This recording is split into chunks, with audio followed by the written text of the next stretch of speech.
Proteins को बनाने वाले जो छोटे स्ट्रक्चर्स हैं, जो यूनिट है प्रोटीन को फॉर्म करने की, दैट इज़ अमीनो एसिड, हम उसके बारे में डिस्कस कर रहे हैं बेटा। अमीनो एसिड्स एसिडिक नेचर के, बेसिक और न्यूट्रल तीनों टाइप के नेचर के होते हैं। एक जनरल स्ट्रक्चर, एक जनरल फॉर्मूला में अमीनो एसिड के बारे में बात करूँ तो किसी भी अमीनो एसिड में, ये मेरे पास कार्बन है, इस कार्बन में 4 अलग अलग फंक्शनल ग्रुप्स प्रेजेंट है। सपोज मैं यहाँ पे मेंशन कर देती हूँ, एक मेरे पास अल्काइल ग्रुप है, एक मेरे पास हाइड्रोजन है, एक मेरे पास NH2 group that is amine group है, और एक कार्बोक्सिलिक ग्रुप है। अगर आप यहाँ पे नोटिस कर रहे हो तो ये जो मेरा कार्बन है ये एसिमेट्रिक कार्बन है, राइट। 4 अलग अलग फंक्शनल ग्रुप्स के प्रेजेंट होने के कारण ये कार्बन कैसा हो जाता है बेटा, this is completely N asymmetric carbon. और इस एसिमेट्रिक कार्बन को हम बोलते हैं अल्फा कार्बन, जिसपे 4 अलग अलग फंक्शनल ग्रुप्स अटैच्ड हैं। ये अमीन ग्रुप है जो बेसिसिटी के लिए रिस्पॉन्सिबल है, ये कार्बोक्सिलिक ग्रुप है जो एसिडिक नेचर के लिए रिस्पॉन्सिबल है, और ये alkyl group can be any long, कितना भी बड़ा हो सकता है, छोटा हो सकता है, राइट। हम जो अमीनो एसिड्स हैं उन्हें सब्सटीट्यूटेड अल्केन्स बोलते हैं। सब्सटीट्यूटेड अल्केन्स का मतलब बेटा, हमारा जो अल्केन है ये एक नॉर्मल आपका कार्बन, इससे 4 जगह पे हाइड्रोजन ग्रुप अटैच्ड है, ये हमारा सब्सटीट्यूटेड, ये हमारा मिथाइल ग्रुप है, राइट। इस मिथाइल में आप एक एक हाइड्रोजन को रिमूव करके अलग अलग फंक्शनल ग्रुप्स अटैच करते जाएं तो that becomes your substituted methane, and that is what is the structural formula of R amino acid, right. अब अगर यहाँ देखें तो दिस इज अमीन ग्रुप, ये NH2 ग्रुप अटैच्ड है, ये कार्बोक्सिलिक ग्रुप अटैच्ड है। इस सेंटर कार्बन को मैंने अल्फा कार्बन बोला है क्योंकि ये एसिमेट्रिक कार्बन है। ये साइड चेन है जो जिसमें R की लेंथ वैरी कर सकती है, this would be hydrogen group. ये एक जनरल फार्मूला है किसी भी अमीनो एसिड का, राइट। हमें 200 के आसपास अमीनो एसिड्स के बारे में जानकारी है, लेकिन हमारे लिए जो अमीनो एसिड्स नेसेसरी हैं वो ऑलमोस्ट 20 हैं। मतलब इन्हीं 20 अमीनो एसिड्स को यूज़ करके, अलग अलग कॉम्बिनेशंस में यूज़ करके आप प्रोटीन्स का फॉर्मेशन कर सकते हैं, राइट। आइए तो हम एक फॉर्मल डेफिनेशन भी डिस्कस कर लेते हैं। ऑर्गेनिक कंपाउंड्स जिनके पास एक अमीन ग्रुप होगा, एक कार्बोक्सिलिक ग्रुप होगा, दैट इज एसिडिक ग्रुप, उन्हें हम बोलते हैं alpha amino acid. This is alpha amino acid, right. So they are acidic in nature plus basic in nature. कहाँ पे क्या नेचर है वो जब हम क्लासिफिकेशन पढ़ेंगे तब बात करेंगे। दे आर सब्सटीट्यूटेड मीथेन्स, जहाँ पे जो 4 सब्सटीट्यूटेड ग्रुप्स हैं उन्हें हमने अलग अलग ग्रुप से रिप्लेस किया हुआ है, राइट। कार्बन की वैलेंसी 4 है और उसके अकॉर्डिंग हमने उन्हें रिप्लेस किया है। अगर फिजिकल प्रॉपर्टीज़ के बारे में मैं बात करूँ तो मेरे जो अमीनो एसिड हैं उनकी फिजिकल केमिकल प्रॉपर्टीज़ दोनों उसी एसिमेट्रिक कार्बन के कारण हो पाती हैं, और जो R फंक्शनल ग्रुप होगा इसके कारण उनकी कुछ केमिकल प्रॉपर्टीज़ आएंगी, राइट। सॉरी। अब देखिए, हमारे जो अमीनो एसिड हैं इनके ऊपर कुछ एक स्पेसिफिक चार्ज, कुछ एक स्पेसिफिक pH पे चार्ज जो है वो न्यूट्रल होता है, and that particular ion is known as zwitterion, right. देखिएगा, अगर मैं सपोज, वेट अ मिनट, यहाँ आ जाते हैं। अगर मैं सपोज किसी अमीनो एसिड का एक जनरल स्ट्रक्चर बात करूँ तो ये मेरे पास COH ग्रुप है, ये NH2 ग्रुप है, और ये H ग्रुप है। अगर मैंने इसे किसी एसिडिक मीडियम में डाला बेटा, तो एसिडिक मीडियम क्या करेगा, प्रोटॉन्स दे देगा, है ना, डोनेट करता है प्रोटॉन्स। ये जो प्रोटॉन ये डोनेट कर रहा है, ये प्रोटॉन आकर इस NH2 ग्रुप पे अटैच हो जाएगा। This NH2 group now becomes NH3 group, और क्योंकि इसने एक एक्सेप्ट कर लिया है इसलिए it becomes positively charged, right. अब अगर आपने, ये तो कब हुआ बेटा, जब मैंने एसिडिक मीडियम में डाला। अब अगर मैं इसे बेसिक मीडियम में डाल दूँ तो बेसिक मीडियम में क्या होता है, ये प्रोटॉन्स को खींच लेगा, है ना, एक्सेप्ट कर लेगा। तो ये H इस बेसिक मीडियम में चला गया और इसके ऊपर नेगेटिव चार्ज आ गया, राइट। तो इसके ऊपर ओवरऑल, तब इसके ऊपर पॉजिटिव है ना, मतलब पॉजिटिव इन द सेंस कोई चार्ज नहीं है, तब वो NH2 ही है, और इसके ऊपर ओवरऑल चार्ज कैसा है, negative. I am so sorry. तब उसके ऊपर चार्ज कैसा है, नेगेटिव चार्ज है। तो हमारे अमीनो एसिड्स के अंदर ऐसी टेंडेंसी है, उसके पास 2 आयोनाइजेबल ग्रुप है बेटा, एक कार्बोक्सिलिक ग्रुप है, एक अमीन ग्रुप है। कार्बोक्सिलिक ग्रुप अपना प्रोटॉन छोड़ सकता है और अमीन ग्रुप एक प्रोटॉन को एक्सेप्ट कर सकता है जब आपने उन्हें बेसिक एसिडिक मीडियम में रखा हो रिस्पेक्टिवली, राइट। लेकिन कई बार अगर आपने उसे नॉर्मल सोल्यूशन में या किसी एक ऐसे पर्टिकुलर एक स्पेसिफिक पीएच पे रखा है जहाँ पे ये, अगर मैंने इसे एक स्पेसिफिक पीएच पे रखा है, वेट अ मिनट, जहाँ पे इसके अंदर सॉरी, जहाँ पे ये जो प्रोटॉन रिलीज हुआ है, इस प्रोटॉन को इस NH2 ने एक्सेप्ट कर लिया, this has now become NH3, इसके ऊपर पॉजिटिव चार्ज आ गया और इसके ऊपर नेगेटिव चार्ज आ गया, इसका प्रोटॉन यहाँ से रिलीज हो गया। आई बात समझ में?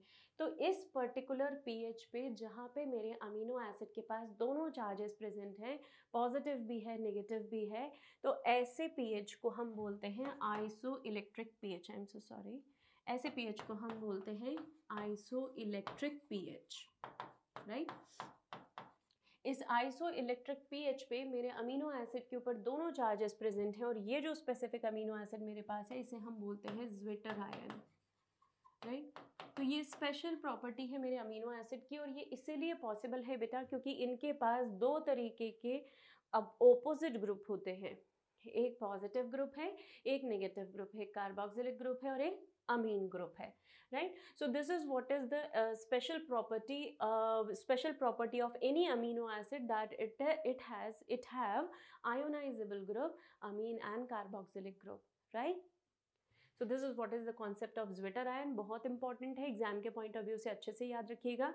This is the schematic diagram. अगर लो पीएच है, लो पीएच से मेरा मतलब है एसिडिक पीएच है, तो एसिडिक पीएच में NH3 के ऊपर पॉजिटिव चार्ज होगा, और अगर हाई पीएच है मतलब बेसिक पीएच है सॉरी, तो इसके ऊपर नेगेटिव चार्ज रहेगा। तो ये दोनों पीएच पे एसिडिक मतलब या तो वो ओवरऑल पॉजिटिव चार्ज देगा या ओवरऑल नेगेटिव चार्ज देगा, लेकिन एक पर्टिकुलर पीएच ऐसा है जहाँ पे it will have positive as well as negative both the charges, such an ion is known as Zwitter ion and the pH would be isoelectric pH, right? So this is how we define this property. This is again the same concept, ये हम already discuss कर चुके हैं। Basic pH में क्या होगा, acidic pH में क्या होगा, net overall charge, and this is how we have finished the concept of zwitterion. चलिए अब हम अमीनो एसिड्स को क्लासिफाई करते हैं बेटा on the basis of on the basis of R group, alkyl group. Alkyl group कितना बड़ा है कितना छोटा है उसके बेसिस पे मैंने अमीनो एसिड्स को अलग अलग कैटेगरी में रखा हुआ है। सबसे सिंपलेस्ट अमीनो एसिड मेरे पास कोई अगर है तो याद रखेंगे, that is glycine. Okay, glycine में एक H ग्रुप होता है, R ग्रुप में मतलब एक ही H प्रेजेंट है। मिथाइल ग्रुप प्रेजेंट होगा, अल्काइल ग्रुप जो है R ग्रुप है, that would be methyl group, किसमें, एलेनाइन में। सीरीन में मेरे पास CH2OH ग्रुप होगा, this is hydroxy methyl, hydroxy methyl मतलब OH ग्रुप अटैच हो गया, तो OH ग्रुप कनेक्ट हो जाएगा मिथाइल ग्रुप के साथ, तो that becomes your serine amino acid. तो ये R ग्रुप के बेसिस पे हमने अमीनो एसिड का क्लासिफिकेशन किया है। Look at this structure, glycine में ये मेरा जनरल फॉर्मूला है, इतना फॉर्मूला जनरल है बेटा, और R की जगह पे सिर्फ H जुड़ा हुआ है। This is the simplest amino acid and we call it as glycine. Alanine में क्या होगा बेटा, एलेनाइन में ये ग्रुप कॉमन है, ये ग्रुप कॉमन है, ये ग्रुप कॉमन है, common in the sense usual है ना, जो हमने जनरल फार्मूला अमीनो एसिड का पढ़ा है वो सेम ग्रुप है। यहाँ पे सिर्फ एक एक्स्ट्रा ग्रुप आपको दिखाई दे रहा है यहाँ पे, दैट इज मिथाइल। तो अगर मिथाइल ग्रुप आर की जगह आप सिर्फ मिथाइल ग्रुप अटैच कर दें तो दैट बिकम्स योर एलेनाइन, और सेनाइन में CH2OH ग्रुप लगा दीजिए आर की जगह। सो this is how there structure looks like, right. दूसरा मेरे पास क्लासिफिकेशन है बेटा उनके नेचर के बेसिस पे कि whether amino acids are acidic, basic और न्यूट्रल, क्या इनके ऊपर ओवरऑल पॉजिटिव चार्ज है, नेगेटिव चार्ज है, या पॉजिटिव नेगेटिव दोनों होकर न्यूट्रल है अमीनो एसिड, राइट। तो देखिए अगर ये तो हमें पता ही है कि हमारे अमीनो एसिड के पास एक NH2 ग्रुप होगा और एक कार्बोक्सिलिक ग्रुप होगा, राइट। अगर सपोज 2 अमीन ग्रुप हैं और 4 कार्बोक्सिलिक ग्रुप है तो ऑफकोर्स इसके नंबर ज़्यादा है मतलब मेरे पास एसिडिक आयन ज़्यादा है, और अगर एसिडिक आयन ज़्यादा होगी तो डेफिनेटली ओवरऑल चार्ज कितना आएगा, पॉजिटिव आएगा, isn't it? मतलब मैं अमीनो एसिड को क्या बोल दूंगी बेटा, that the amino acid is acidic in nature, तो it have 1 amino group and 2 carboxylic group. In short आपको ये याद रखना है कि कार्बोक्सिलिक ग्रुप का नंबर ज़्यादा होगा तो it will be acidic in nature. अगर अमीन ग्रुप का नंबर ज़्यादा होगा, 2 अमीन है और 1 कार्बोक्सिलिक है, तो इसका मतलब वो बेसिक है। और अगर एसिडिक और अमीन दोनों ग्रुप बराबर बराबर हैं तो it is basically a neutral amino acid, right. आपको एग्जाम्पल्स याद रख लेने हैं। यहाँ पे याद रखने का तरीका मैं बता देती हूँ। AG है ना, AG is acidic. Aspartic acid and glutamic acid न भी याद रहे तो पीछे एसिड लगा हुआ है उससे ही आपको याद रह जाएगा। AG इज एसिडिक मतलब aspartic acid and glutamic acid. Coming to the basic amino acid, ये अल्कलाइन है मतलब बेसिक है ना, टर्म से कंफ्यूज नहीं होइएगा। Arginine, histidine and lysine. Amine group ज़्यादा है, अमीन ग्रुप बेसिसिटी प्रोवाइड करता है या अल्कलाइन नेचर के लिए रिस्पॉन्सिबल है। तो कैसे याद रखेंगे? हिस्टिडीन अमीन, लाइसिन अमीन, एर्जिनाइन अमीन, राइट। तो इसे याद रखने के लिए एक निमोनिक HLA याद रख सकते हो, है ना। आपने पढ़ा होगा हेला सेल्स के बारे में, इफ इन केस, है ना। कुछ स्पेसिफिक स्टेम सेल्स होते हैं जिन्हें हमने प्रिजर्व करके रखा है, एम्ब्रियोनिक स्टेम सेल्स, और उनके ऊपर हम काफ़ी सारी स्टेम सेल्स के ऊपर जो रिसर्चेज हैं वो करते हैं। सो उससे आप याद रख सकते हैं। एक्चुअली इट इज़ HELA, मैंने आपको सिर्फ उसको याद रखने के लिए HLA बताया है। Coming to the neutral amino acid, बचे हुए अमीनो एसिड्स जो हैं वो सारे न्यूट्रल हैं, है ना। Rest of all the amino acids will be neutral, acidic, basic and then we have neutral. अब अगर अमीनो एसिड के ओवरऑल नेचर के समरी चार्ट को मैं देखूं तो ये आपके पास एग्जाम्पल्स आ जाएंगे। इनमें कुछ एग्जाम्पल्स मैं और बता देती हूँ। ये एसिड, बेसिक और न्यूट्रल हो गए मेरे पास। एरोमेटिक साइड चेन्स अगर हैं उनके पास एरोमेटिक साइड चेन्स अगर प्रेजेंट है, एरोमेटिक ग्रुप, ऑर्गेनिक ग्रुप्स अगर प्रेजेंट है, तो एग्जांपल्स होते हैं tyrosine, tryptophan and phenyl alanine. Phenyl alanine से मुझे टायरोसिन मिलता है, तो ये दो एग्जांपल्स तो आप लगे लगे साथ में याद रख सकते हैं, राइट। टायरोसिन हमारी बॉडी में टायरोसिन अमीनो एसिड हमारी बॉडी में बहुत इंपॉर्टेंट रोल प्ले करता है, और ये अमीनो एसिड आप इंटर कन्वर्ट करके भी बना सकते हैं। इंटर कन्वर्जन की प्रोसेस से भी हम इस अमीनो एसिड का फॉर्मेशन कर सकते हैं, हम बाद में बात करेंगे इस बारे में। सो ये याद रखने का तरीका PTT, राइट। तो phenylalanine, tyrosine and tryptophan, these are aromatic amino acid. इनके पास एक एरोमेटिक साइड चेन प्रेजेंट होती है। देखिए स्ट्रक्चर्स के बेसिस पे बता देती हूँ। एक अमीन ग्रुप है, दिस इज 1, और मेरे पास कार्बोक्सिलिक ग्रुप कितने हो गए? 2 हो गए। यहाँ पे एक अमीन ग्रुप है, कार्बोक्सिलिक ग्रुप कितने हो गए? 2 हो गए।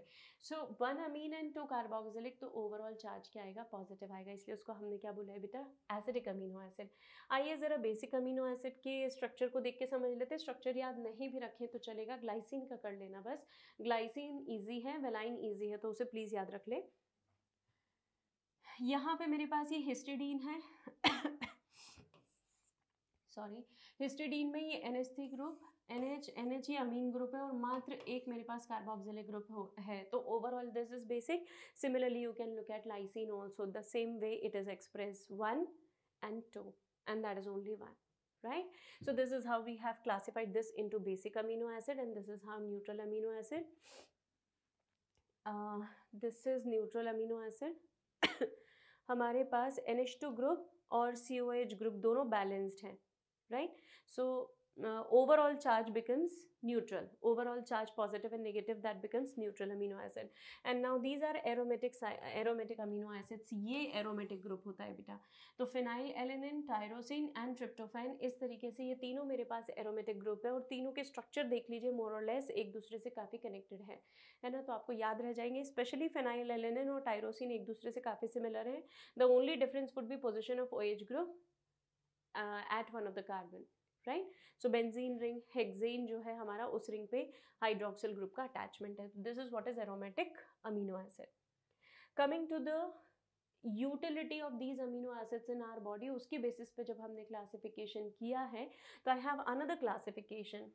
कुछ अमीनो एसिड्स एसेंशियल हैं, राइट, मतलब आपकी बॉडी उन्हें नहीं बनाती है, तो आपको उन्हें डाइट में लेना पड़ेगा, आपको उन्हें कंज्यूम करना पड़ेगा। सो this is how they have become essential. कुछ अमीनो एसिड नॉन एसेंशियल है, आपकी बॉडी बना लेती है, आपको खाने की ज़रूरत नहीं है। आपको डाइट में लेने की ज़रूरत नहीं है, मेरा मतलब है। और कुछ सेमी एसेंशियल की कैटेगरी है बेटा। सेमी एसेंशियल का मतलब होता है जो पार्शली नीडेड हैं, बहुत स्लो रेट पे सिंथेसाइज होते हैं, तो उनके बनते बनते काफ़ी टाइम लगेगा। जैसे सपोज लैक्टेटिंग मदर्स हैं, okay, and if there is a newborn individual, and or if there is a person who is getting recovered from a particular disease, right तो उस केस में इन्हें अमीनो एसिड्स की number या amino acids की ज़रूरत काफ़ी पड़ती है। तो वहाँ पे अमीनो एसिड्स को प्रोवाइड करने का काम हम क्या कर सकते हैं कि किसके थ्रू कर सकते हैं, वो अमीनो एसिड कैसे मिलेंगे आपको, आप डाइट में लेना शुरू कर दें। तो वो सेमी एसेंशियल अमीनो एसिड्स को भी आप डाइट में ले लें तब जब आपको उनकी ज़्यादा आवश्यकता है। स्पेशली कब बेटा, जैसे आप बीमारी से रिकवर कर रहे हो या लेक्टेटिंग मदर है, तो बिकॉज शी प्रिपेयर्स मिल्क और उस मिल्क में काफ़ी प्रोटीन्स को डालना है, काफ़ी प्रोटीन्स प्रेजेंट होते हैं, and for protein formation you need amino acids, right. तो उन्हें हम कहते हैं सेमी एसेंशियल। एग्जाम्पल्स के हिसाब से देख लेते हैं। जो बॉडी बनाती है, मतलब ये हो गए नॉन एसेंशियल, इन्हें मैं कह सकती हूँ नॉन एसेंशियल अमीनो एसिड, है ना, जो कि बॉडी हमारी सिंथेसाइज कर लेती है। Essential amino acids body prepare नहीं कर पाती, इसलिए you need to have them in your diet, right. और यहाँ पे अगर मैं बात करूँ तो इनकी डाइट में रिक्वायरमेंट नहीं है। उसमें मुझे टायरोसिन जो है ये थोड़े से सेमी एसेंशियल वाली कैटेगरी में आ जाते हैं। स्पार्टिक एसिड जो है ये सेमी एसेंशियल में है, ग्लूटामिक एसिड सेमी एसेंशियल में। सेमी एसेंशियल याद रखने की जरूरत नहीं है, जस्ट रिमेंबर द डेफिनेशन। तो कुछ अमीनो एसिड्स हम अगर एक्स्ट्रा हमारे डाइट में ले लें, so this is how we can get them functional in our body, right. तो glycine, alanine, serine, cysteine, cysteine अलग है, सिस्टीन अलग है, ग्लूटामिन, ग्लूटामिक एसिड, ये सब किसके एग्जाम्पल्स हो गए, नॉन एसेंशियल के लिए, नॉन एसेंशियल के। एर्जिनाइन, हिस्टिडीन, हिस्टिडीन दो बार रिपीट हो गया, एर्जिनाइन, लाइसिन, मिथ्योनिन, वेलाइन, ल्यूसिन, ये सब मेरे पास कैसे हैं, नॉन एसेंशियल अमीनो एसिड्स हैं, जिनकी मुझे एसेंशियल अमीनो एसिड्स है सॉरी, जिनकी मुझे मेरी बॉडी को बनाने की आदत नहीं है, मैकेनिज्म नहीं है। You don't have the specific mechanism to build up these amino acids in your body, hence you need them in your diet, right? चलिए, एर्जिनिन एंड हिस्टिडीन को हम स्पेसिफिकली सेमी एसेंशियल बोलते हैं। I told you the reason, arginine और histidine ये दो ऐसे amino acids हैं जो जिनका बनने का रेट काफ़ी स्लो होता है। तो depending upon your body requirements you need to have them in your diet. इसमें मेरे पास दो अमीनो एसिड ऐसे हैं बेटा, जैसे लाइसिन एंड एर्जिनाइन जो है ये दो अमीनो एसिड हिस्टोन का जो बॉल होता है ना, हमारा हिस्टोन ऑक्टामर जो होता है जिसके ऊपर आप डीएनए की पैकेजिंग करते हैं, उनके अंदर लाइसिन और एर्जिनाइन का नंबर कंपैरेटिवली ज़्यादा होता है ना। तो आपने सुना होगा कि हिस्टोन जो है it's a basic protein, it's an octamer of basic proteins. तो इसका मतलब ये मत सोचिएगा कि ओवरऑल जो वहाँ पे अमीनो एसिड्स रिक्वायर्ड हैं वो सारे के सारे बेसिक ही नहीं, वहाँ पे एसिडिक भी प्रेजेंट है, लेकिन क्वांटिटी या नंबर अगर मैं बात करूँ तो किसका ज़्यादा है, लाइसिन एंड एर्जिनाइन। तो ये याद रखिएगा, 12th क्लास में आता है, ये मॉलिक्यूलर बायोलॉजी चैप्टर में गिवन है, राइट। हम डीएनए को जब पैक करना चाहते हैं, डीएनए की पैकेजिंग करना चाहते हैं, तो उसे बॉल के ऊपर, हिस्टोन की जो बॉल है उसके ऊपर रैप करते हैं। So that is what is called as packaging, right. अगर आर ग्रुप के बेसिस के ऊपर मैं और आर ग्रुप की पोलैरिटी के बेसिस पे मैं क्लासीफाई करूं, मतलब पानी में सोल्यूबल है या नहीं, वाटर सोल्यूबल है या नहीं, तो फिर मेरे पास पोलर, नॉन पोलर हो जाते हैं, चार्ज अनचार्ज हो जाते हैं, राइट। अब इसके पहले मैं आगे बढ़ूँ, यहाँ तो सिर्फ एग्जाम्पल्स मेंशन है, कॉन्सेप्ट इज़ वेरी इजी। एक छोटा सा कॉन्सेप्ट बताऊंगी। हमारे कुछ अमीनो एसिड्स ऐसे होते हैं बेटा जो पानी में सॉल्युबल नहीं होते हैं, और कुछ ऐसे हैं जो वाटर सॉल्युबल हैं, राइट। अब देखिएगा, अगर आप किसी प्रोटीन को फोल्ड कर देते हैं सॉरी, अगर आप किसी प्रोटीन को फोल्ड कर देते हैं तो उसके अंदर जो अमीनो एसिड्स हैं वो अंदर की तरफ सिचुएट होना शुरू कर देते हैं, और कुछ अमीनो एसिड्स जो हैं वो बाहर की तरफ। I will draw it for you. Suppose ये एक प्रोटीन है, एक फोल्डेड प्रोटीन है, तो डू रिमेंबर कि यहाँ जो अंदर की तरफ जो अमीनो एसिड्स होंगे वो अमीनो एसिड्स ऐसे होंगे जो हाइड्रोफोबिक है, जिन्हें पानी में मिलना नहीं है, जो वाटर से दूर जाने की कोशिश करते हैं, राइट, नॉन पोलर है इन द सेंस। और जो बाहर की तरफ होंगे they will be polar. Why? Because they can interact with the water, और वाटर से उनको कोई रिपल्शन नहीं है, तो वो अमीनो एसिड बाहर की तरफ रहेंगे। तो जब भी हमारा प्रोटीन ऐसा फोल्ड होता है ना, तो नॉन पोलर अमीनो एसिड्स अंदर आ जाते हैं और पोलर अमीनो एसिड्स बाहर की तरफ सिचुएट हो जाते हैं। So this is how they take placement in the protein chain. क्योंकि अमीनो एसिड इंडिपेंडेंटली तो ऑफकोर्स एग्जिस्ट करते हैं, बट स्टिल हमारी बॉडी में इन अमीनो एसिड्स की यूटिलिटी इनके प्रोटीन बनाने के तरीके पे ही है या प्रोटीन बनाने के कारण ही है। आइए ज़रा हम हम नॉन पोलर आर ग्रुप की बात करते हैं। पहले तो दोनों का मीनिंग मैं आपको अलग अलग करके बता दूं। नॉन पोलर का मतलब है जो वाटर सोल्यूबल नहीं होगा, मतलब वाटर इनसोल्यूबल होगा। तो आर ग्रुप जो है ना बेटा, उस आर ग्रुप के बेसिस पे हम डिसाइड करते हैं वो जो आर ग्रुप हमारे अमीनो एसिड में लगा है, क्या वो आर ग्रुप वाटर सोल्यूबल हो सकता है कि क्या वो आर ग्रुप वाटर सोल्यूबल नहीं हो सकता। तो एग्जाम्पल मेरे पास ये सारे हैं, राइट। अगर पोलर है मतलब वाटर सोल्यूबल है, ठीक है, पानी में आप इसे इजीली सोल्यूबलाइज कर सकते हैं। और अनचार्ज्ड है, कोई चार्ज नहीं प्रेजेंट है। R is R only, neither positive nor negative. So examples are these. अगर पॉजिटिवली चार्ज्ड आर ग्रुप है, आप देख सकते हैं एग्जाम्पल है ना, I am not reading just to save the time. Serine है, थ्रियोनिन है, सिस्टाइन, टायरोसिन, एस्पार्जिन है। ये अमीनो एसिड्स जो हैं ये ऐसे अमीनो एसिड्स हैं जो कि पोलर हैं। पोलर मतलब वाटर सोल्यूबल हो गए, लेकिन इनके ऊपर ओवरऑल कोई चार्ज नहीं आएगा। Coming to the positively charged R group कैसा है, पॉजिटिवली चार्ज है प्लस पोलर है मतलब वाटर सोल्यूबल है। तो एग्जाम्पल क्या हो गए, लाइसिन, एर्जिनाइन, हिस्टिडीन, राइट। इसको आप फिर से HLA से याद रख सकते हैं, जो अभी हमने थोड़ी देर पहले भी निमोनिक क्रिएट किया था। Fine. Negatively charge polar R group, positively charge polar R group मतलब जिसके ऊपर ओवरऑल चार्ज पॉजिटिव होगा और वाटर सोल्यूबल होगा। Negatively charged polar R group, overall charge negative होगा और आर ग्रुप भी कैसा होगा, वाटर सोल्यूबल होगा। So these are the example. Aspartic glutamic acid मतलब जितने भी एसिडिक नेचर के हैं वो इसमें आएंगे, except you need to remember glycine, right. Glycine को छोड़ दें तो जो हमारे एसिडिक अमीनो एसिड्स हैं they will fall under the category of negatively charge polar R group, not all, है ना। Of course you need to remember about aspartic and glutamic acid. Now let us talk about few more points related to amino acids. Glycine simplest है, tryptophan being the most complex amino acid, ये NCERT में mention है, इसे याद रखिएगा। Tryptophan जो है phenyl alanine से बनाते हैं हम, और ट्रिप ओपेरॉन आपने पढ़ा होगा या पढ़ेंगे, क्लास 12 में पढ़ेंगे आप, मॉलिक्यूलर बायोलॉजी चैप्टर में ही आएगा ट्रिप ओपेरॉन। तो ट्रिप ओपेरॉन ट्रिप्टोफैन को ही बायोसिंथेसाइज करने का या उसे अब्जॉर्ब करने का एक पूरा का पूरा सिस्टम है, राइट। उसके अलावा सिस्टाइन, सिस्टीन और methionine, you can I mean remember it like this, CMC। ये ऐसे अमीनो एसिड्स हैं बेटा विच कंटेन सल्फर, ठीक है। यहाँ पे सिराइन भी ऐड कर सकते हैं आप,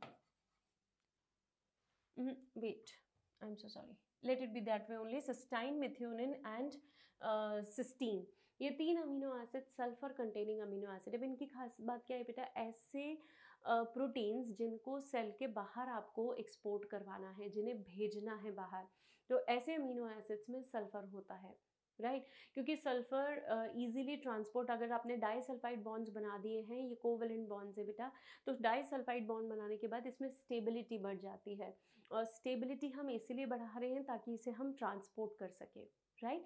तो ट्रांसपोर्ट करने वाले अमीनो एसिड मतलब जिनकी आवश्यकता सेल के बाहर पड़ने वाली है, उनके पास मोस्टली आप सल्फर ब्रिजेस देखेंगे, ओके।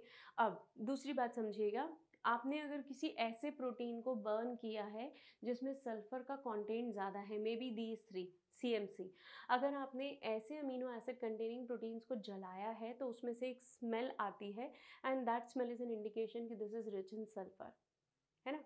हमारे अनियन गार्लिक भी सल्फर में काफ़ी रिच होते हैं, और इसीलिए वो जो एक जो स्मेल आती है आपको, एक जो टिपिकल स्मेल है, और एक वो जो आंखों में बर्निंग सेंसेशन होता है उन्हें कट करते टाइम पे, that is all because of that only, isn't it. अब देखिएगा, जैसे इंसुलिन है, इंसुलिन को भी आपको ट्रांसपोर्ट करना है, तो इंसुलिन में भी सल्फर मिलेगा आपको। ऐसे जितने भी प्रोटीन्स होंगे जिन्हें हमें ट्रांसपोर्ट करने की आवश्यकता है, दे will be rich in sulphur, right. Phenyl alanine, tyrosine और ट्रिप्टोफैन, ये 3 ऐसे अमीनो एसिड्स हैं जिनके पास एरोमेटिक चेन होंगी, हम देख चुके हैं। सेराइन एंड थ्रियोनिन, इसको ऐसे याद रख सकते हैं CT, है ना। इसमें कौन सा ग्रुप होता है? Alcoholic group, OH hydroxyl group. तो CT will have alcoholic group और hydroxyl group, serine and threonine, है ना, उसे सीरीन भी बोलते कई लोग। So this is how you need to remember them, क्योंकि बहुत सारे एग्जाम्पल्स हैं आपको याद रखने पड़ेंगे। तो कुछ निमोनिक्स आप या तो मेरे ले लीजिए या आप खुद बना लीजिए, what ever you feel like. Histidine, proline और हाइड्रोक्सी प्रोलीन ये हीट्रोसाइक्लिक है, मतलब इनकी साइकिल जो है इनके अंदर जो साइक्लिक रिंग स्ट्रक्चर्स हैं वो अलग अलग ग्रुप्स कंटेनिंग हैं, अलग अलग ग्रुप्स के बने हुए हैं, इसलिए भी call it as heterocyclic. Then amino acids में क्योंकि अल्फा कार्बन है विच इज एसिमेट्रिक, ये लीवो रोटेटरी होते हैं, है ना। लीवो रोटेटरी का क्या मतलब है? जब इनके ऊपर प्लेन पोलराइज लाइट को आप फॉल करवाएंगे तो प्लेन पोलराइज लाइट को ये लेफ्ट साइड में रोटेट कर देंगे, आई मीन दिस साइड, है ना, एंटी क्लॉकवाइज डायरेक्शन में रोटेट करेंगे। तो ऐसे अमीनो एसिड्स को हम बोलते हैं levo rotatory, except glycine. Glycine being simplest, it do not show any polarization, while rest of the amino acids they will show polarization and they will be levorotatory. They will rotate the plane polarized light which falls on them in the left direction, in anti-clockwise direction. Proline, hydroxy proline में amino group होता है, imino group होता है, it is imino group instead of amino group. Imino group is denoted by NH, इसलिए इन्हें हम imino acid बोलते हैं, we call them as imino acid. Amino acid का ग्रुप है बेटा NH2 और इमीनो एसिड का ग्रुप है NH। Remember the difference, right. चलिए, तो यहाँ पे हमने अमीनो एसिड्स के बेसिक स्ट्रक्चर को डिस्कस कर लिया है। Let us talk about identify the basic amino acid from the following. Easy है, डायरेक्ट है, आप बेसिक अमीनो एसिड को फटाफट यहाँ से आइडेंटिफाई कर लीजिए। ग्लूटामिक एसिड को तो पहले ही क्रॉस कर दो आप सॉरी, क्योंकि ग्लूटामिक एसिड एसिडिक है। So tyrosine, lysine and valine, I think it has to be multiple option. Sorry. So option is C, that is lysine, क्योंकि lysine एक basic amino acid है। About valine and glutamic acid we already discussed. Tyrosine जो है that is aromatic amino acid. So you can look at the chain, you can look at the function, structure, और उसमें आप amine group और carboxylic group को देख सकते हैं, उनकी position को आप देख सकते हैं। चलिए, now let us talk about proteins. Proteins basically हमारे पॉलीमर्स हैं और ये प्रोटीन्स हमने अमीनो एसिड्स को ज्वाइन करके बनाए हैं। तो अमीनो एसिड्स के कॉम्बिनेशन को, एक एंटायर कॉम्बिनेशन जो अमीनो एसिड्स का बनता है उसको हम बोलते हैं protein. They are basically polymers. तो ये first place, holding the first place, Berzelius और मल्डर ने इनके बारे में बताया था। They hold the first place. क्यों बेटा? क्योंकि प्रोटीन्स अबंडेंट पॉलीमर्स हैं, मतलब आपको हर जगह प्रोटीन्स का नंबर या प्रोटीन्स जो हैं वो काफ़ी मात्रा में मिलेंगे। हमारी पूरी बॉडी प्रोटीन्स की बनी हुई है, राइट। तो इन प्रोटीन्स को फॉर्म करने के लिए हमें अमीनो एसिड्स की ज़रूरत है और ये अमीनो एसिड बहुत अलग अलग टाइप के अमीनो एसिड्स को कंबाइन करके हमने प्रोटीन बनाया है, इसीलिए इसे हम हीट्रोपॉलीमर बोलते हैं, राइट। और जब भी दो अमीनो एसिड्स कंबाइन होते हैं तो दोनों के बीच में से वाटर मॉलिक्यूल रिलीज हो जाता है और वाटर मॉलिक्यूल के रिलीज होने के बाद जो बॉन्ड बनता है that is called as peptide bond, right. तो हम ये मेंशन करते हैं क्लियरली कि जब भी हमारे अमीनो एसिड्स जुड़ते हैं तो उन अमीनो एसिड्स के कंबाइन होते टाइम पे एक डिहाइड्रेशन की प्रोसेस होती है, that is removal of water. और वाटर के रिमूवल से दोनों अमीनो एसिड क्या हो जाते हैं? आपस में कनेक्ट हो जाते हैं and this is how a peptide bond is formed. सिर्फ 20 टाइप के अमीनो एसिड्स ऐसे हैं जो कि प्रोटीन को बनाने में मदद करते हैं। Not all the amino acids combined in form protein, as I mention you, हमारे पास सिर्फ 20 का कॉम्बिनेशन जो है that is sufficient to form proteins, different type of proteins in our body, in the body of humans और animals में भी। Like जैसे कोलेजन है, कोलेजन हमारी बॉडी में मोस्ट अबंडेंट प्रोटीन है, राइट। हमारी बॉडी में हर जगह पे प्रेजेंट है और पैकेजिंग में भी मदद करता है। So collagen protein is most abundant. Universe में अबंडेंट प्रोटीन की बात करूं सो दैट इज फोटोसिंथेसिस में काम में आने वाला मेरा एक special enzyme which is called as rubisco, right. हर एंजाइम प्रोटीन बेस्ड है। एंजाइम्स कैसे होते हैं बेटा? प्रोटीन बेस्ड होते हैं, प्रोटीनिशियस नेचर के होते हैं, except one that is RNA।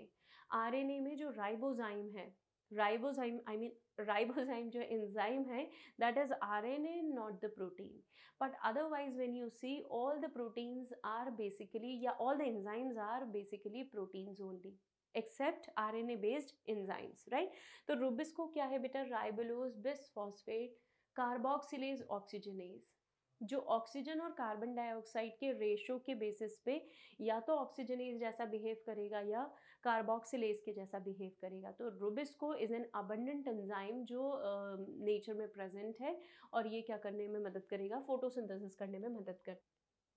Protein के स्ट्रक्चर की बात करते हैं कि प्रोटीन की फोल्डिंग कैसे होती है। हमारे पास प्रोटीन के कॉम्प्लेक्स स्ट्रक्चर्स अवेलेबल है बेटा, जैसे डीएनए है ना, डीएनए 2 डायमेंशनल है, बस ऐसा आपका डीएनए का मॉलिक्यूल है और ये हेलिकल कॉइल हो जाता है। अगर आप प्रोटीन्स की बात करें तो ये 3D 4D तक जाते हैं, मतलब प्रोटीन्स आर हाईली कॉम्प्लिकेटेड।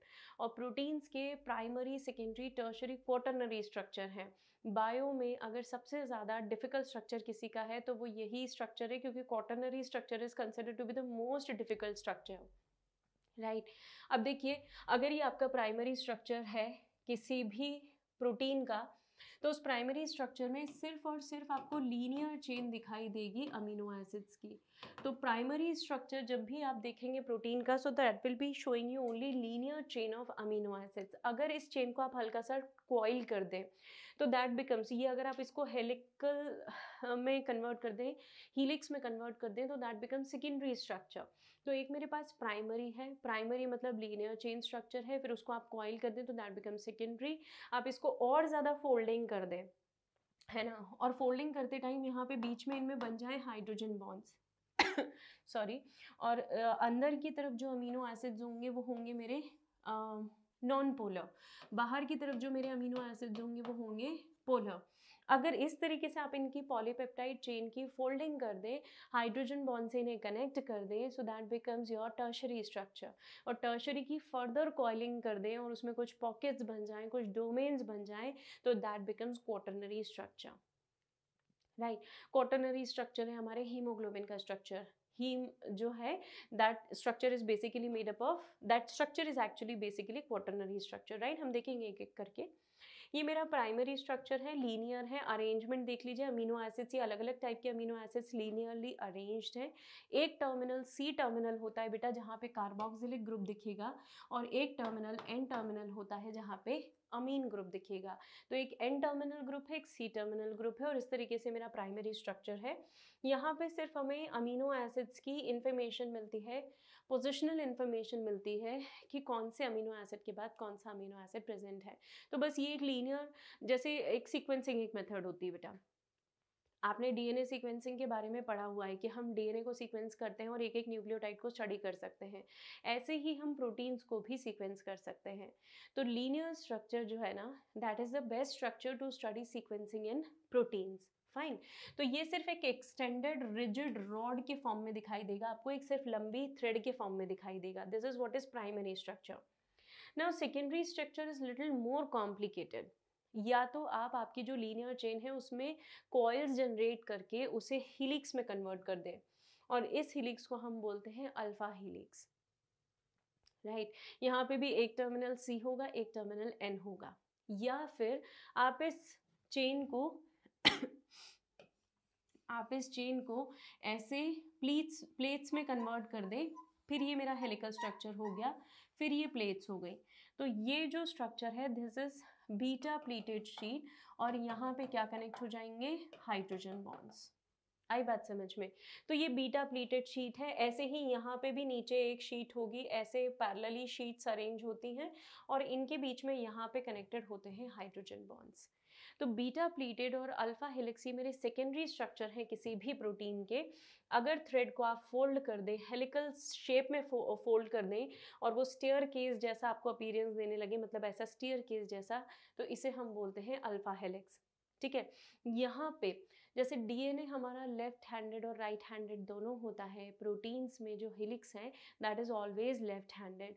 तो प्रोटीन्स के अंदर प्रोटीन्स के अंदर आपको राइट हैंडेड हेलिकल स्ट्रक्चर मिलेगा, मतलब क्लॉकवाइज डायरेक्शन में इसका हेलिक्स क्रिएट होता है।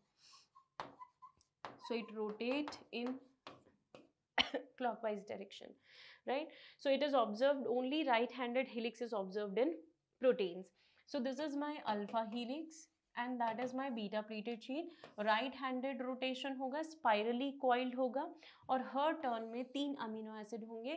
डीएनए में याद कीजिए टर्न में 10 बेस पेयर्स होते थे, राइट? यहाँ पे इंट्रामोलिकुलर हाइड्रोजन बॉन्डिंग होगी, यहाँ पर भी इंटरमोलिकुलर हाइड्रोजन बॉन्डिंग होगी. मतलब दोनों अरेंजमेंट्स में, दोनों स्ट्रक्चर्स में चेन को होल्ड करने के लिए, स्टेबलाइज करने के लिए मुझे किसकी ज़रूरत पड़ती है? हाइड्रोजन बॉन्ड्स की ज़रूरत पड़ेगी. यहाँ पे जो स्ट्रक्चर आएगा वो ऐसा थ्रेड लाइक आएगा और वहाँ पे जो स्ट्रक्चर आएगा वो ऐसा प्लेट्स लाइक आएगा. सो this is beta pleated sheet. It is not beta helix, it is basically beta pleated sheet, है ना? It's a sheet. और यहाँ पे मॉलिक्यूल के बीच में क्या होगा? जिगजैग अरेंजमेंट होगा प्लस इंटरमॉलिक्यूलर हाइड्रोजन बॉन्ड होंगे. सिल्क जो है which is fibrinoin. Fibrinoin is the example of beta pleated sheet, right? और हमारे जो अल्फा हेलिक्स हैं उसमें एग्जाम्पल आएंगे मेरे पास केराटिन, मायोसिन एंड ट्रोपोमायोसिन. ये मसल्स के हैं. केराटिन हमारे हेयर नेल्स का प्रोटीन है, right? So this is how the secondary structure looks like. यहाँ पे 3 डायमेंशनल कॉइलिंग होना शुरू हो चुकी है. एक वुवन बॉल के जैसा दिखता है. बीच के स्ट्रक्चर्स देखिए, ये बीटा प्लीटेड शीट्स दिखाई दे रही हैं आपको, है ना? और अल्फा हेलिक्स, ये आपको अल्फा हेलिक्स दिखाई दे रहे हैं. तो अल्फा हेलिक्स और बीटा प्लीटेड शीट का कॉम्बिनेशन होता है मेरा secondary and even tertiary structure also. Secondary structure की बात करेंगे फिलहाल हम. क्यों प्रोटीन कॉइल हो रहा है बेटा? जो प्रोटीन प्राइमरी स्ट्रक्चर के फॉर्म में अपना रोल प्ले नहीं कर पा रहा है, फंक्शन नहीं कर पा रहा है, वो अपने आप को स्ट्रक्चरली चेंज करना शुरू कर देता है, राइट? और वो जब अपने आप को स्ट्रक्चरली चेंज करता है तब वो फंक्शनल होता है, तब वो रोल प्ले करना शुरू करता है और तब मैं उसे कह सकती हूँ that it will now function in the body. तो secondary structure, most of the proteins का सेकेंडरी स्ट्रक्चर ही फंक्शनल है बॉडी में, प्राइमरी फंक्शन नहीं करता, राइट? चलिए, अब टर्शियरी स्ट्रक्चर में पेप्टाइड बॉन्ड्स, बहुत सारे बॉन्ड्स हैं. ये बड़ा इंपॉर्टेंट पॉइंट आ गया है, हमें अच्छे से समझ लेना चाहिए. पेप्टाइड बॉन्ड के बारे में मैंने आपसे बात की ही थी. sorry it was dehydration process which was involved, right? तो डिहाइड्रेशन होके आपका पेप्टाइड बॉन्ड का फॉर्मेशन होता है. हाइड्रोजन बॉन्ड्स अभी हमने देखे हैं हीलिक्स के बीच में और प्लीट्स के बीच में जो बॉन्ड्स होंगे that will be hydrogen bond. Disulphide bridges, SS bridges present होंगे तब जब आपके डीएनए में, सॉरी, आपके प्रोटीन में फोल्डिंग होना शुरू होगी. इसके अलावा hydrophobic interaction and ionic interaction. Hydrophobic मतलब जब अमीनो एसिड्स रिपेल करेंगे तो वो बाहर की तरफ रहेंगे, that would be hydrophobic interaction. और जहाँ पे दोनों अमीनो एसिड्स चार्ज्ड हैं और एक दूसरे के अपोजिटिवली चार्ज है, वहाँ पे बॉन्ड क्या बन जाएगा? Ionic bond. So overall peptide bond, hydrogen, disulphide, hydrophobic and ionic bond, ये इतने सारे बॉन्ड मेरे प्रोटीन्स के अंदर प्रेजेंट होते हैं, है ना? डीएनए में भी हमने 3 टाइप के बॉन्ड्स पढ़े थे और प्रोटीन्स के अंदर आप और ज़्यादा टाइप के बॉन्ड्स पढ़ रहे हैं.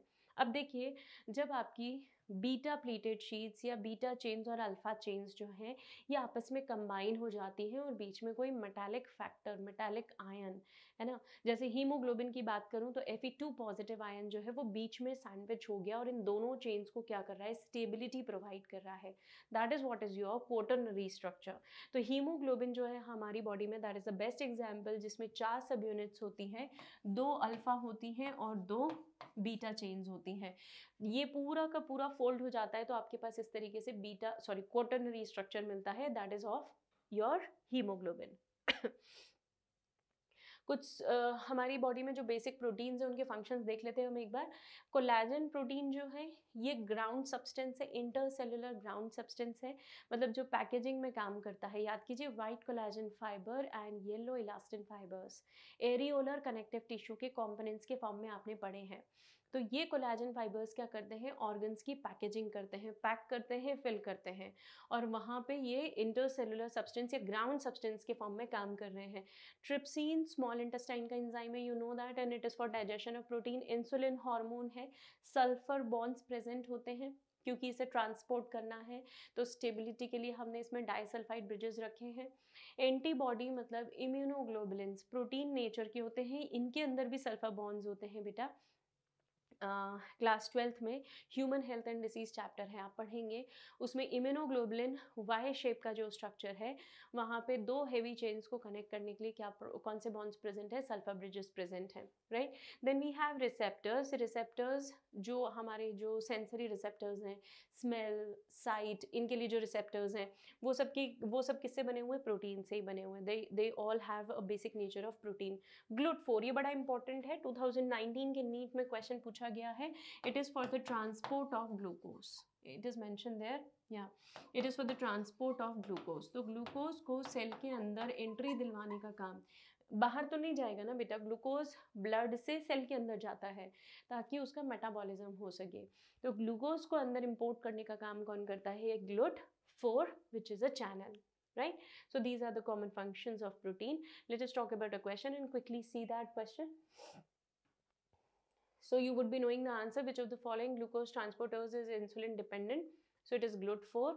GLUT4 जो है, इसके थ्रू हमारा जो ग्लूकोज का मॉलिक्यूल है वो एंट्री लेता है, and that is basically being supported by insulin, क्योंकि इंसुलिन उसी चैनल पे लाके हमारे प्रोटीन्स को क्या करेगा, डिलीवर करेगा, नॉट प्रोटीन, ग्लूकोज को क्या करेगा, डिलीवर करेगा। You can see how it looks like. याद रखने की जरूरत नहीं, सिर्फ समझ लो ये GLUT4 चैनल है, ग्लूकोज ब्लड स्ट्रीम में प्रेजेंट है सॉरी, ये इंसुलिन इसके साथ कंबाइन करता है और यहाँ से फिर ग्लूकोज की एंट्री अंदर हो जाती है, राइट, एंड देन फिर ग्लूकोज का मेटाबॉलिज्म होता है। This is how it looks like. Let us talk about another question. Which of the following is most abundant protein in the animals? So is it collagen बेटा, क्योंकि collagen protein जो है, जैसे Rubisco plant में सबसे ज़्यादा abundant है, वैसे कोलेजन एनिमल में सबसे ज़्यादा अबंडेंट है। क्यों? क्योंकि ये इंटरसेलुलर पैकेजिंग का काम करता है या ग्राउंड सब्सटेंस के फॉर्म में बिहेव कर रहा है। So therefore collagen is the most abundant, सब जगह मिलेगा, टेंडन्स, लिगामेंट्स, ऑर्गन्स के बीच में, everywhere you will find this. समूह प्रोटीन्स देख लेते हैं एक बार बेटा। कुछ और प्रोटीन्स के फंक्शन तो ठीक है, फंक्शन के बारे में हमने बात की, अब मैं थोड़ा सा पॉलीपेप्टाइड बॉन्ड का फॉर्मेशन के बारे में बात बता देती हूँ। 2 अमीनो एसिड्स कनेक्ट होते हैं बेटा, है ना। ये मेरा एक अमीनो एसिड है, ये R group, H2 NH2 group, मैंने H2N लिख दिया है, ठीक है, this is H and this is COH। ऐसे ही इस वाले अमीनो एसिड का CRNH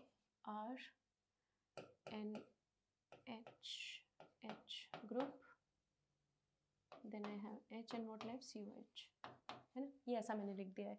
अब देखिए, जब 2 अमीनो एसिड्स एक दूसरे के पास में है, एक दूसरे से कनेक्टेड है, तो यहाँ पे H2O का रिमूवल हो जाता है, ये वाटर निकल गया, है ना, वाटर निकल गया, मतलब मैं -H2 लिख रही हूँ, मतलब डिहाइड्रेशन का प्रोसेस हो गया।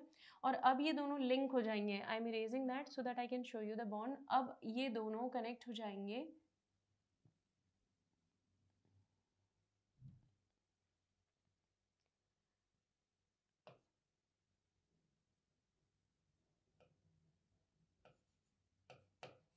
अब ये दोनों यहाँ पे कनेक्ट हो जाएंगे, किससे, दे will be connected by the help of hydrogen bond.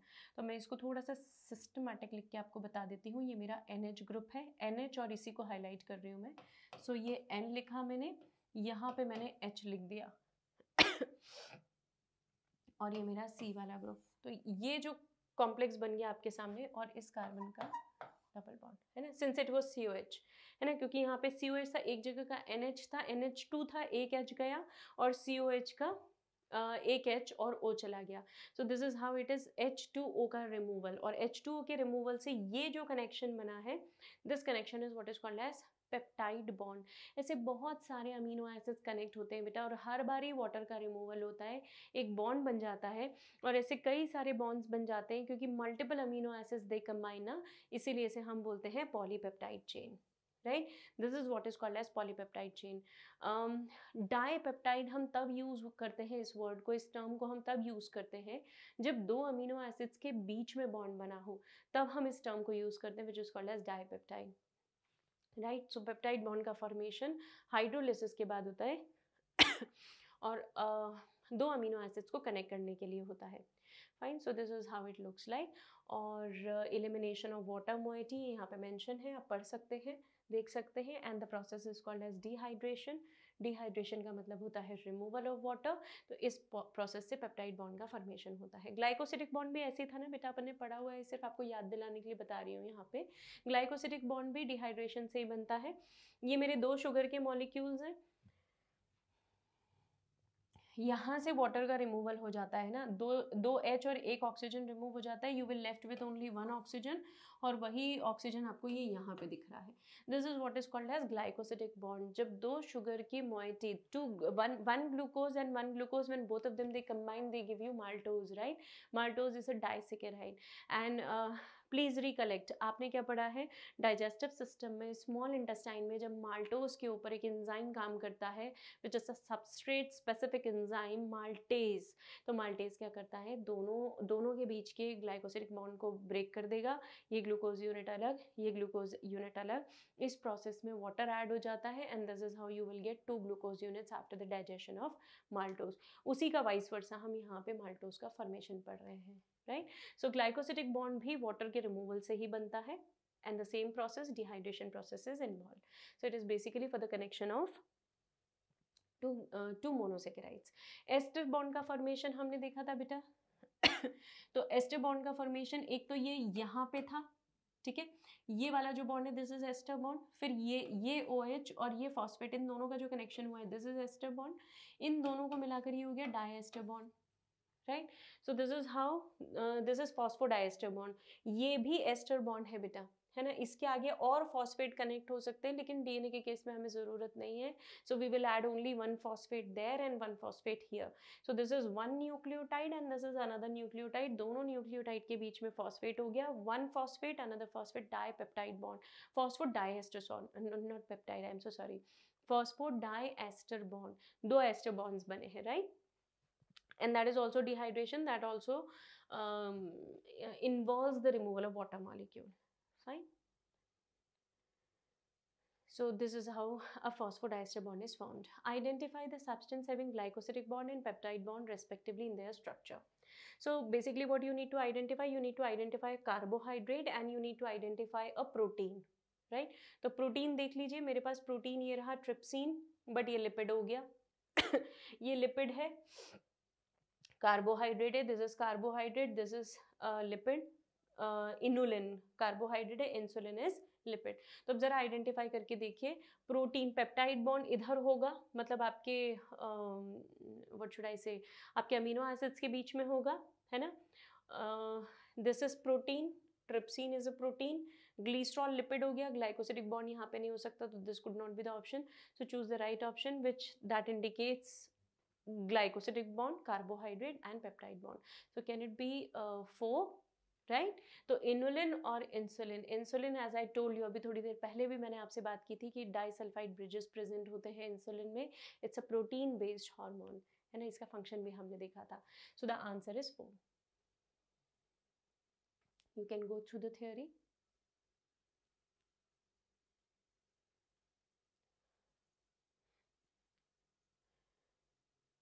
चलिए, तो अब हम कुछ और चीज़ों के बारे में बात कर लेते हैं बेटा। प्रोटीन्स में हम जब एंजाइम्स की बात करते हैं तो किसी भी एंजाइम का एक टर्नओवर होता है। टर्नओवर का मतलब होता है कि वो आपको कितना आउटपुट दे सकता है, राइट। तो कोई भी टर्नओवर का जब आप बात करेंगे, so it will involve any specific biomolecule and that is basically protein based only, और उसे हम बोलते हैं enzyme, right. So we will see about the enzymes. हमारे ये एंजाइम्स कई सारे मेटाबॉलिक पाथवे में हमें मदद करते हैं। प्रोटीन से ही एंजाइम बने ना, इसलिए प्रोटीन का ही फंक्शन का एक पार्ट हो गए एंजाइम्स। तो हमारी बॉडी के कई सारी मेटाबॉलिक एक्टिविटीज़ को, पाथवेज को रेगुलेट करते हैं, ऑल्टर करते हैं, कौन, हमारे एंजाइम्स। तो enzymes are biocatalyst, right. हमारी पूरी बॉडी का डायनामिक सिस्टम मेंटेन करके रखते हैं, हमारी बॉडी के मेटाबॉलिज्म को कंट्रोल करते हैं। After the reaction they remain unchanged, उनकी खुद के ऊपर उस रिएक्शन के ख़त्म होने के बाद कोई भी चेंज नहीं आता है, जैसे वो पहले थे रिएक्शन के वैसे ही वो बाद में भी रहते हैं। अब ये जो मेटाबॉलिक एक्टिविटीज़ ये हमारी बॉडी में कंट्रोल करते हैं, वो एक्टिविटीज़ क्या हैं? They are actually the sum of catabolic pathways and anabolic pathways.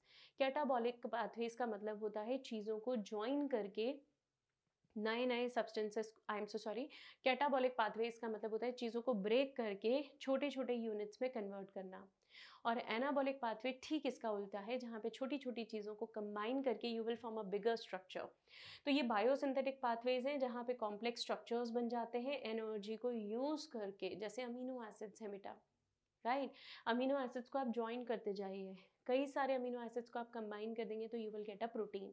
Similarly यहाँ पे देखें, यहाँ पे जो एनर्जी है वो एनर्जी किसके फॉर्म में स्टोर हो गई, एटीपी के फॉर्म में स्टोर हो गई। और कैटाबॉलिज्म में आप एनर्जी को, see at times we need energy to break down the substances. Let me go back. At times for any, this is not compulsion कि हम जो कैटाबॉलिक एक्टिविटीज़ देखेंगे उन कैटाबॉलिक एक्टिविटीज़ में हमेशा ही एनर्जी जो है वो रिलीज हो, ठीक है। At times you require also energy to break down the substances. और एनाबॉलिक पाथवेज में एनर्जी यूज होती ही है, क्योंकि चीज़ों को कंबाइन करना है, you need to form a bond, और बॉन्ड बनाने के लिए आपको एनर्जी का एक्सपेंडिचर लगेगा ही। तो this is how we take the utility of enzymes. Enzymes हमारी बॉडी में एक स्टेडी स्टेट बनाने की कोशिश करते हैं, है ना। स्टेडी स्टेट का मतलब है जब आपकी बॉडी अनडिस्टर्ब्ड है, ताकि वो हर तरीके की एक्टिविटीज़ परफॉर्म कर सके, काम कर सके और नॉर्मल फंक्शनिंग कर सके ना। कुछ नॉर्मल स्टेटमेंट्स है जो मैंने एनसीईआरटी से उठाए हैं। तो लिविंग स्टेट और मेटाबॉलिज्म को सिनोनिमस बोला है एनसीईआरटी ने। तो लिविंग स्टेट का मतलब होता है जब सारी एक्टिविटीज़ नॉर्मल अपने रूटीन में चलती रहें, और उसी को हम बोलते हैं मेटाबॉलिज्म, जहाँ आपकी बॉडी की एक्टिविटीज़ एक नॉर्मल रेट पे चल के या तो आपको कुछ बना के दे रही हो या चीज़ों को ब्रेक कर रही हो, राइट। और मेटाबॉलिज्म के बिना कोई भी लिविंग स्टेट पॉसिबल नहीं है, राइट। सॉरी।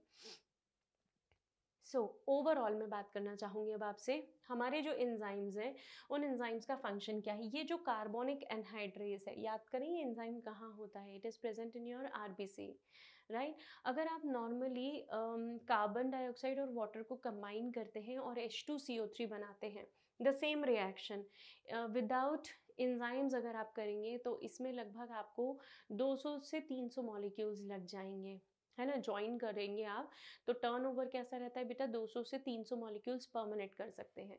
वहीं पे अगर कार्बोनिक अनहाइड्रेस को यहाँ पे यूज़ कर लिया तो आप मिलियंस तक भी मॉलिक्यूल्स को कनेक्ट करके millions molecules of H2CO3 prepare कर सकते हैं, राइट। इन शॉर्ट कहने का मतलब है कि जो चीज़, जो रिएक्शन बिना एंजाइम के काफ़ी स्लो है, वही रिएक्शन एंजाइम को यूज़ करने के बाद एकदम क्विक हो सकती है, एकदम रैपिड हो सकती है, राइट। तो अगर आप रिएक्शन के रेट को डबल और decreases by half for every 10 degree centigrade rise in change in either direction. जैसे मान लीजिए मेरा रिएक्शन का रेट है और ये एंजाइम, सॉरी ये रिएक्शन का रेट जो है बढ़ने लगा, अभी आपकी रिएक्शन यहाँ पहुंची, थोड़ा सा रेट जो है अभी स्लो है, आप आगे जाएंगे तो ये रिएक्शन एकदम रैपिडली बढ़ गई, ये आपने मैक्सिमम वेलोसिटी अचीव कर ली है ना। This is the maximum height of any particular chemical reaction. अब क्या होगा, जैसे यहाँ पे 10 डिग्री सेंटीग्रेड था बेटा टेम्परेचर, और यहाँ पे एक्टिविटी थी, तो मैंने एंजाइम की एक्टिविटी को, ये रिएक्शन के रेट को समझ लीजिए, consider to be activity of enzyme और रिएक्शन रेट, इसे मैंने प्लॉट किया है एक्स एक्सिस पे और इसे मैंने प्लॉट किया है वाई एक्सिस पे, राइट।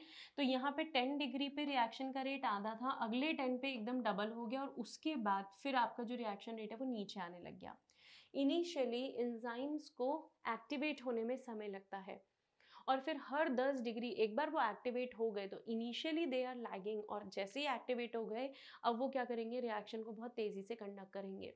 तो देखिए जब आप इस डायरेक्शन में, फॉरवर्ड डायरेक्शन में जा रहे हैं तो और 10 डिग्री सेंटीग्रेड को बढ़ा देंगे तो रिएक्शन का रेट पिछले रेट से, इस रेट से ये वाला रेट क्या हो गया है, डबल हो गया है, राइट। अब उल्टी डायरेक्शन में आइए, नीचे उतरने की कोशिश कीजिए। अब जब आप यहाँ पे पहुँचेंगे तो क्योंकि ये डबल था, अब क्या हो रहा है, आप कितना भी एंजाइम को बढ़ाओ, एंजाइम की एक्टिविटी का एक लिमिटेशन है, वो उतनी ही देर तक बढ़ सकता है या उतनी देर तक एक्टिविटी कर सकता है, उसके बाद द रेट स्टार्ट्स फॉलिंग। मतलब ये क्या हो रहा है, अब हाफ हो रहा है ना। This is what is the meaning of statement कि 10 डिग्री सेंटीग्रेड राइज करेंगे तो रिएक्शन डबल होगा, रेट मतलब डबल होगा, और अपोजिट डायरेक्शन में जाएंगे तो it will be half, right? So this is what is the meaning, and this is how your enzymes are basically responsible for speeding up the reaction rate.